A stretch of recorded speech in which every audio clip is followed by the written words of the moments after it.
Everyone, welcome back to the channel. Today is a twofold. So there's two stories I wanted to tell you about, two things going on. One, it really pertains to us, and the other one that, well, it pertains to us in about 2.5 weeks or so.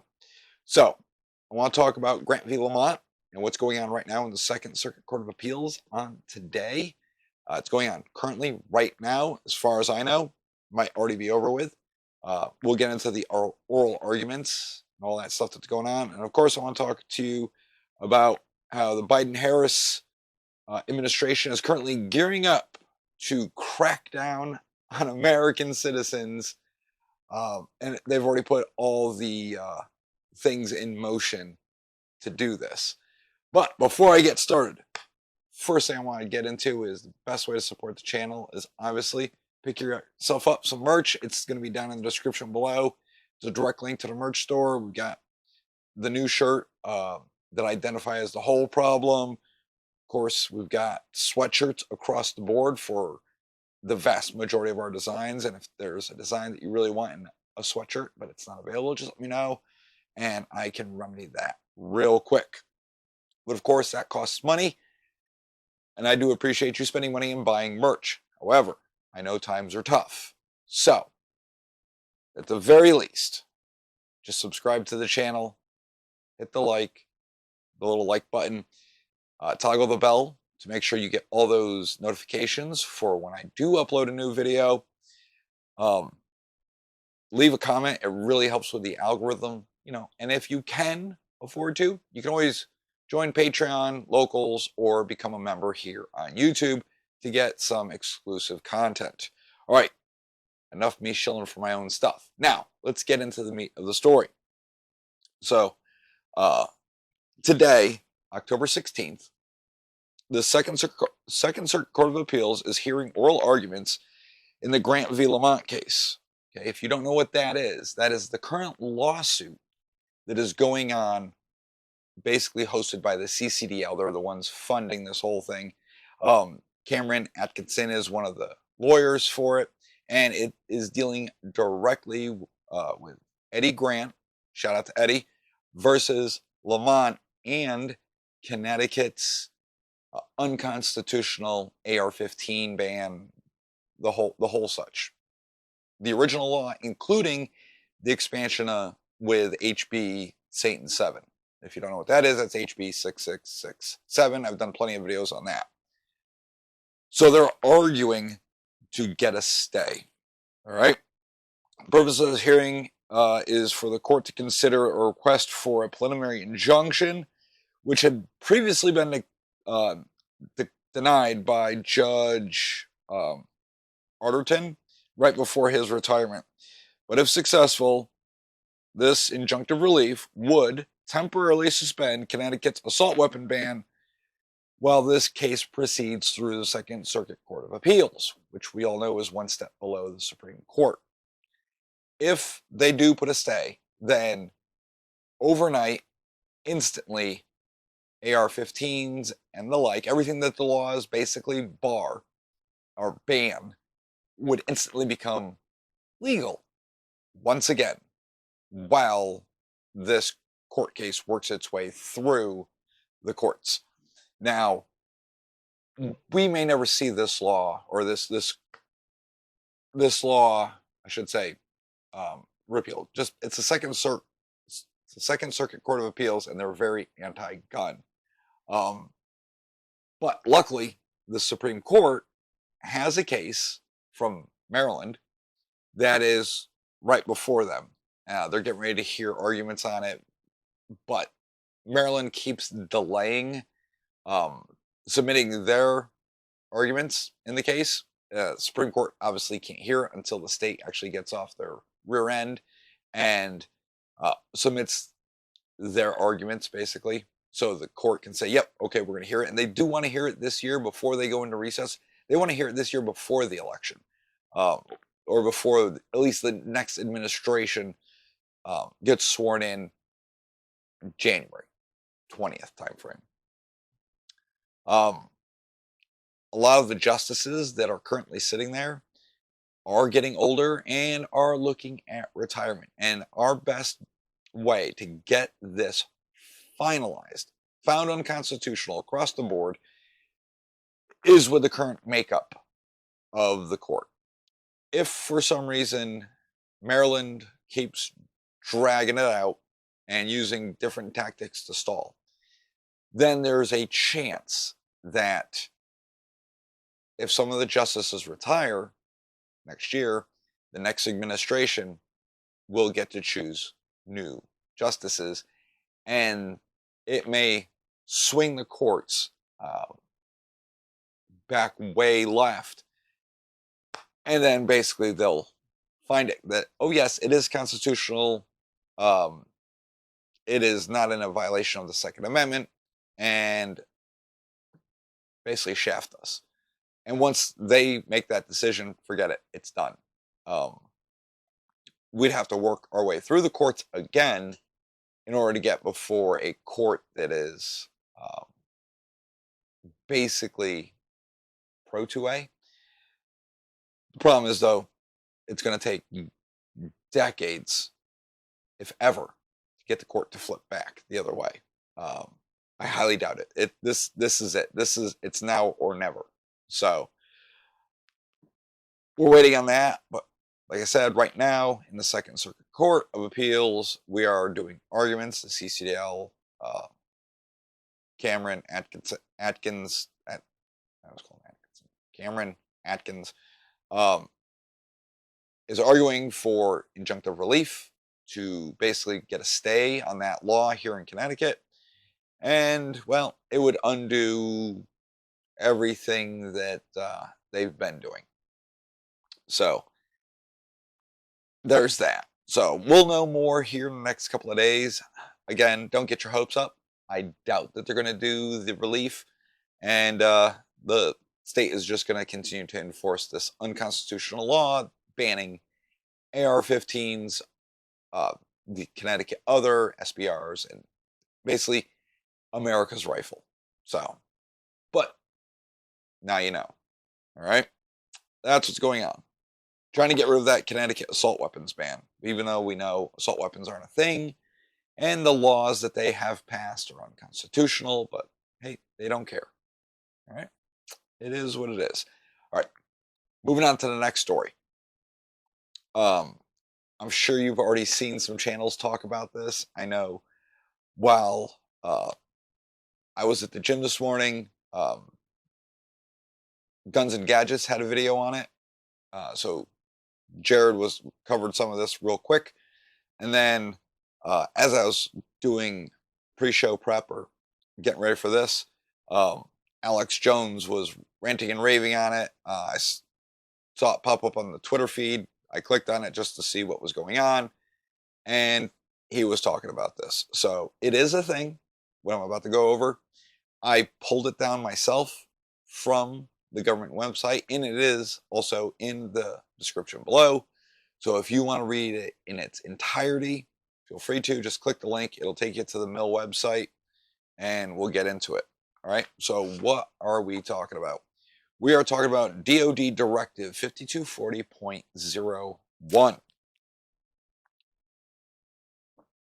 This is the best way to describe it is this is the Biden-Harris administration giving the military the ability to use deadly force against Americans, which is unheard of. So before we get into the directive, let me explain this. Right now, or before this directive, we had in this country what's called posse comitatus. And that, then in a nutshell, basically was an act passed in 1874 by Rutherford Hayes, and it prevents the United States military, Navy, things like that, of doing anything inside our own country. Our military, regular military, by law, can only go fight wars and such overseas. They cannot operate here in the US. Now, I know what you're thinking, but when there's a disaster, the Army, it's not the Army. That is the National Guard. And the National Guard is exactly what it sounds like. It is the National Guard. The National Guard can operate within the United States because each governor of the state is in charge of their National Guard. So Lamont is in charge of all Connecticut National Guard. Now, the president can take it from the state with only the governor's permission, and then he can do whatever he wants, deploy them, and whatever. We saw that during OIF, where National Guard members were activated and then sent overseas. Same thing with the Coast Guard. The Navy, we know, cannot operate within the United States doing, military actions. So we have a Coast Guard. They are not DOD. They were Department of Transportation, and now they're Department of Homeland Security after 9/11. They got moved over. So Coast Guard, Air National Guard are similar to the Army, the Air Force, and the Navy, and they can operate here locally because they fall under jurisdiction of each state. So, you know that Texas uses their National Guard to help police the border and things like that. North Carolina, South Carolina, Tennessee, Florida National Guard is currently helping with hurricane relief because FEMA seems to be just getting in the way. So, I don't know. We're not getting into the hurricane stuff, but that's just posse comitatus in a nutshell, in case you didn't know. Okay? DoD Directive 5240.01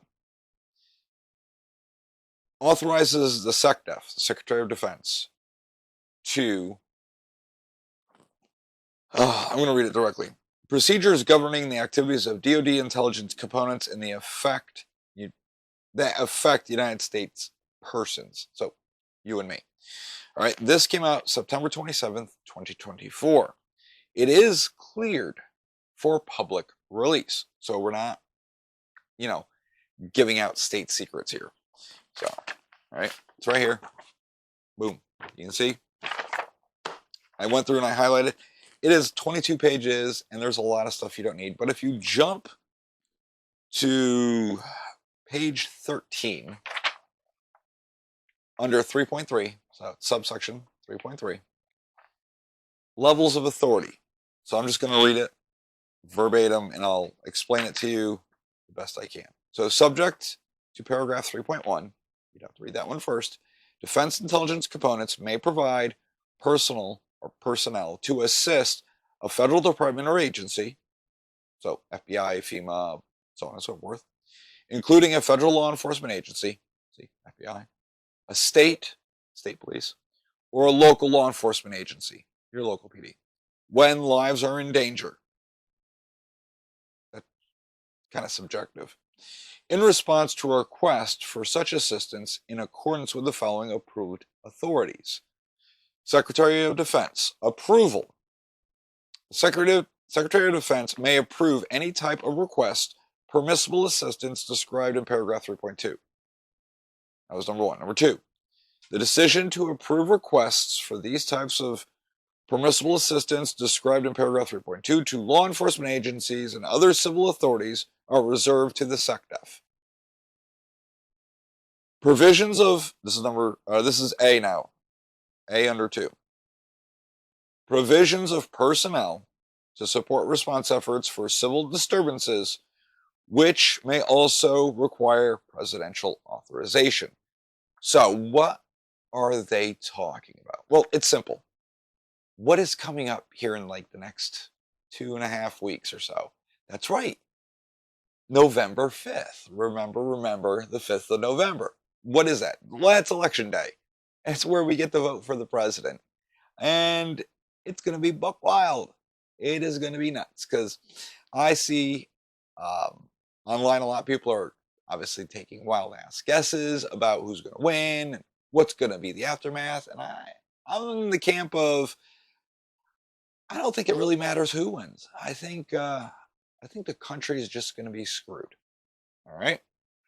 doesn't really matter. So the way I'm looking at it is, if Trump wins, the left is going to lose their damn minds. Okay. They might have another January 6th. Now, last time it happened, there were a lot of Democrats that came out and said, no, we agree. We agree with what happened on January 6th. It was just the wrong side that did it. Ergo, they're fine with it, which means they could do it again. Okay. So they'll rant, rage, revolt. We'll have a winter of love, maybe. Last time Trump was elected, there were riots, mass unrest, and that'll probably happen again. Now, say that does happen. Jamie Raskin has already come out and said that they're going to use the 14th Amendment to basically say that Trump cannot be president. He is disqualified because he's a felon. Even though there's really nothing that says a felon can't be our president, they're going to use tricks and tactics and manipulate the law to ensure he can't take office. I'm not making it up. They've come out and they've said it. Jamie Raskin literally is drafting legislation to make this happen. So there you go. The other thing is, the media has been kind of gaslighting us, saying that they're not going to know if they'll even have the results the night of the election. Now, normally during the election, we know that night, right? So if you're watching live streams or you're watching the news, polls close, say 8 o'clock, so 2000, or whatever time your polls close, and they're tallying them up as they go. And usually about 1, 2 o'clock in the morning, we have a pretty good idea who's going to take the Electoral College. I know back in 2016, Hillary was massively favored. They even had that little tick where it had Hillary at like 100%, and then slowly through the night, it ticked back to Trump, and Trump won. And that's when, the media was like having panic attack. They're gasping. They're like, this is unbelievable. This is unprecedented, blah, blah, blah. Yes. The numbers came in and Trump won. Well, they vowed this would never happen again.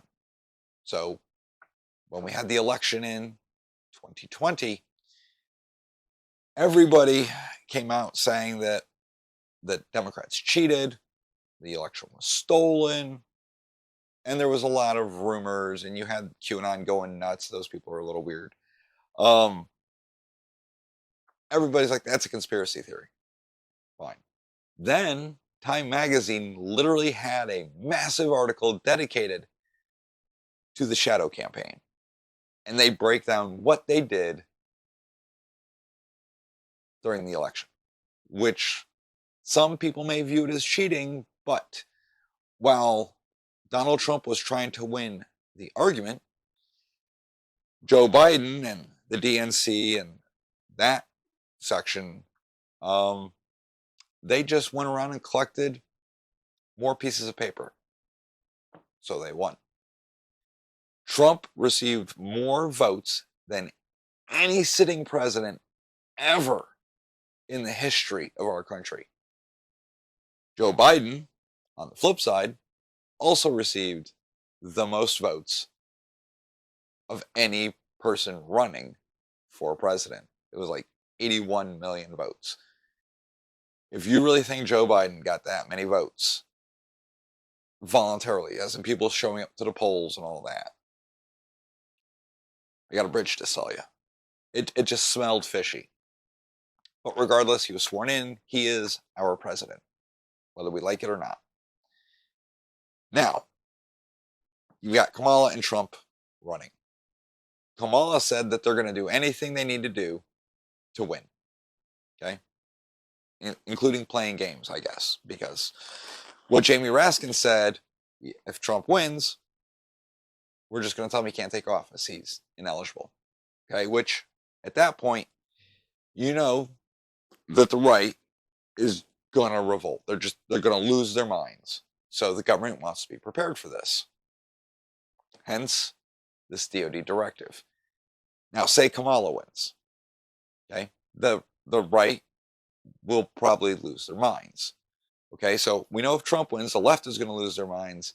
But then Congress, Raskins, came out and said basically, we're not going to let him take office. So, yep, he won. He's got the electoral votes. He's supposed to be sworn in as the president, but we're just not going to certify the election, and we're not going to let it happen. Obviously, it would probably fall back on J.D. Vance at that point. But who knows what? They could be like, yeah, no, Trump, I mean, I have no idea. This has never happened. They could be like, yeah, Trump's ineligible, so Kamala is the president now. I don't know. Nobody really had a clear answer on how that worked. If they found Trump ineligible, does it go to Vance? Does Kamala become the president? They don't know.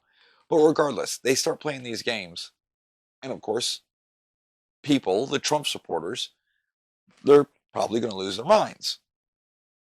Okay, so that's why I'm in the camp of, I think no matter what happens, I think we're just kind of hosed. So they're preparing. They're getting ready. All right, let's get back into this. So we talked about 2A. Let's talk about 2B. DoD's response to chemical, biological, radiological, nuclear, and high-yield explosive incidents.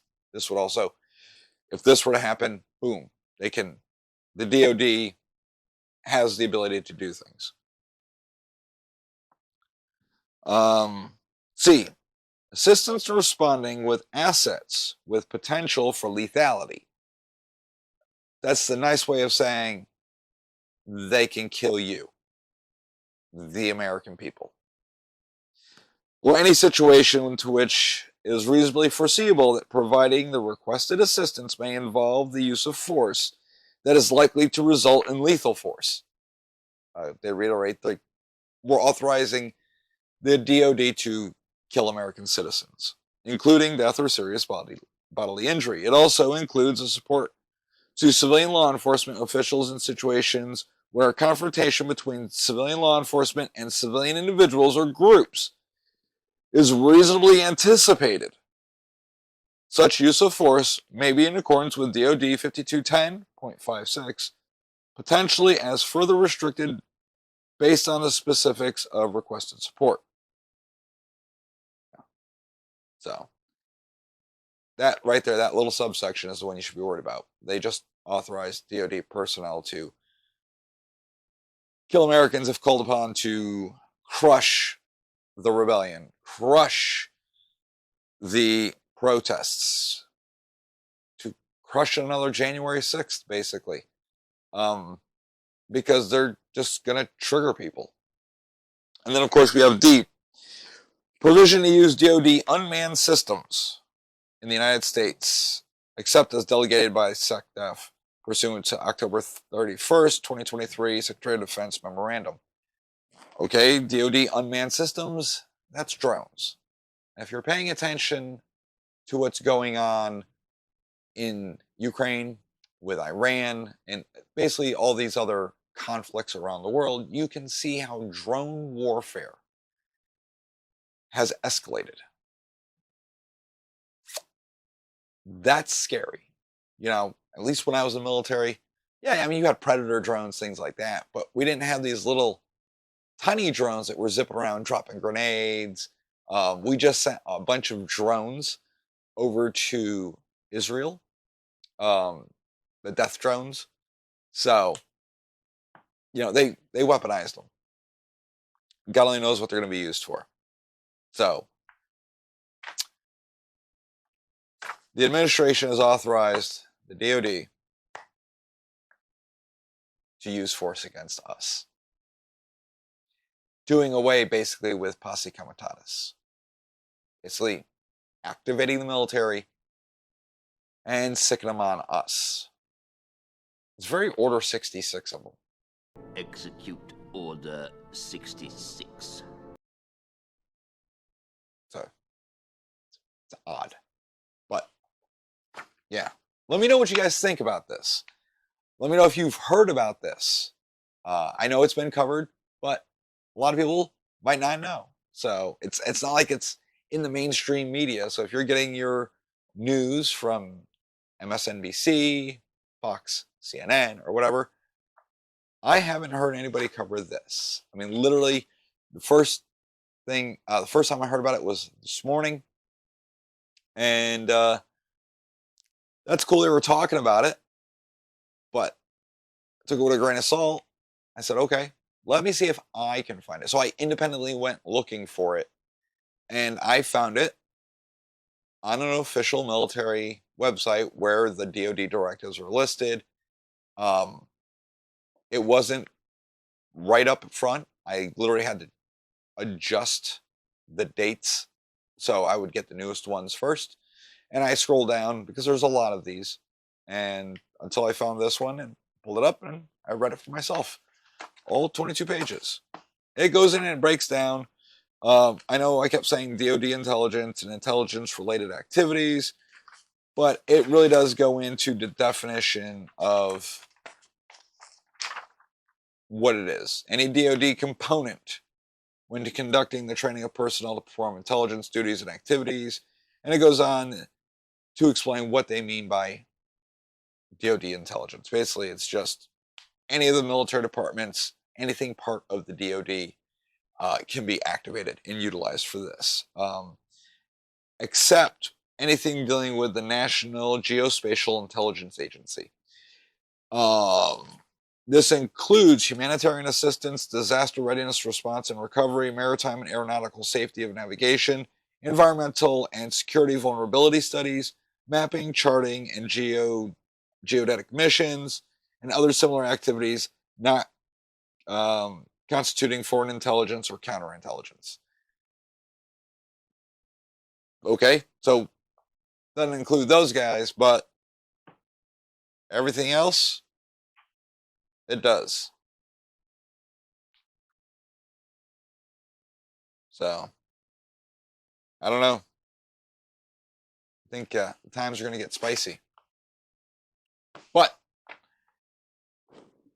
if you're not ready for it, if you're not prepared by now, you are way more than a day late and a dollar short. Now, I hope all of you will go vote on the 5th. I'm telling you who to vote for. I'm not endorsing any candidate. I think you should go out and have your voice heard. Vote for who you think is best for our country. I don't care what side of the aisle you're on. You do you. All right? Just don't force your views onto others. That being said, regardless of the outcome, I really think it's going to be bad.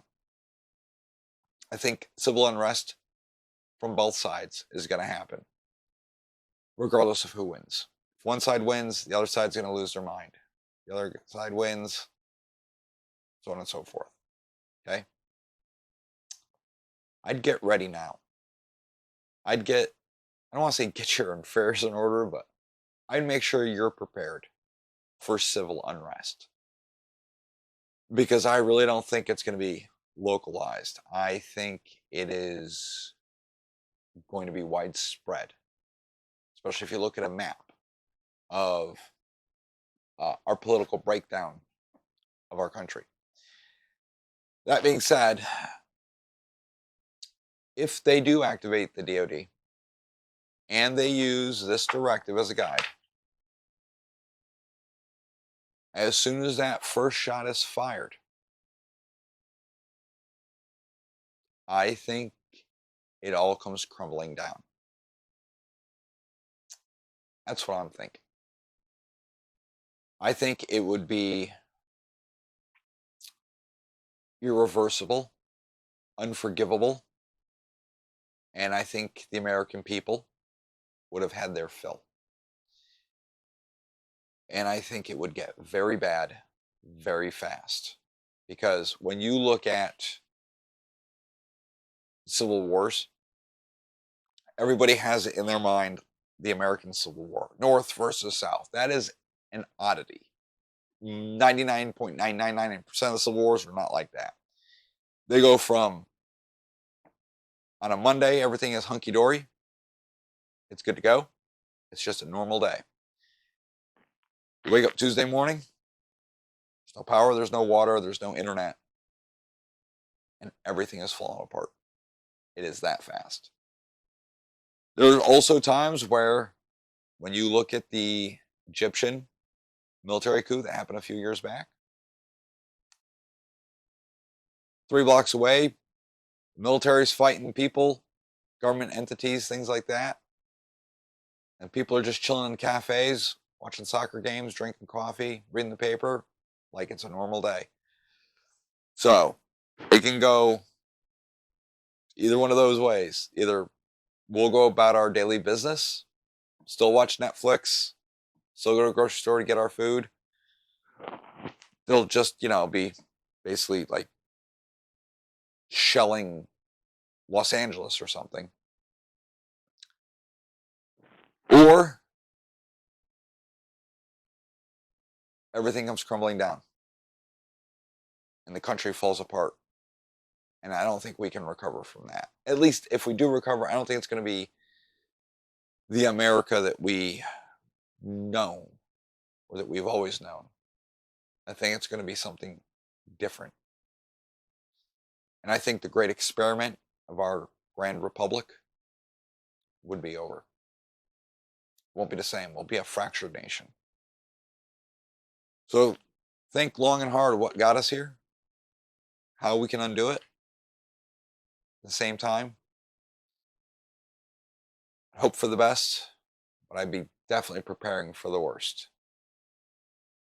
I'd invest in precious metals like lead, copper, and brass, get my emergency food stores in order, and definitely have exit strategies if you live in cities, because that is the last place you want to be, is in a city.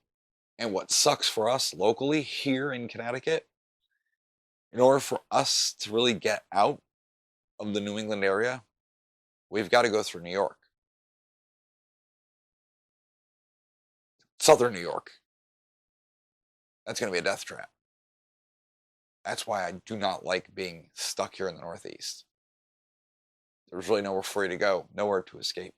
Remember, New York goes from Canada to the ocean. You got to go up into Canada or take a boat. But, remember during COVID, they had all the checkpoints, everything was locked down. They did that for cooties. Imagine what they're going to do if the country's crumbling. Food for thought. All right, guys, that's all I have for this video. I know it's kind of a downer, but it's a good mind game to play. Figure out how bad can it get, and are you ready for something like that? I think the vast majority of people are not. I'd like to think that it won't happen, but sticking your head in the sand and ignoring the signs around you, I think, are a detriment. So that's what everyone did with Ukraine. And there were people calling, hey, Ukraine's going to get invaded in the next year. And people were like, no, it's not. Everybody just kind of stuck their heads in the sand. And then one day, Russia invaded them. And they all act surprised. Like, bro, we knew this was coming. We told you about it. So get your stuff in order, guys. Prepare. Be ready. Be vigilant. Pay attention to what's going on. Take care of yourself. Take care of your family. And God help us all.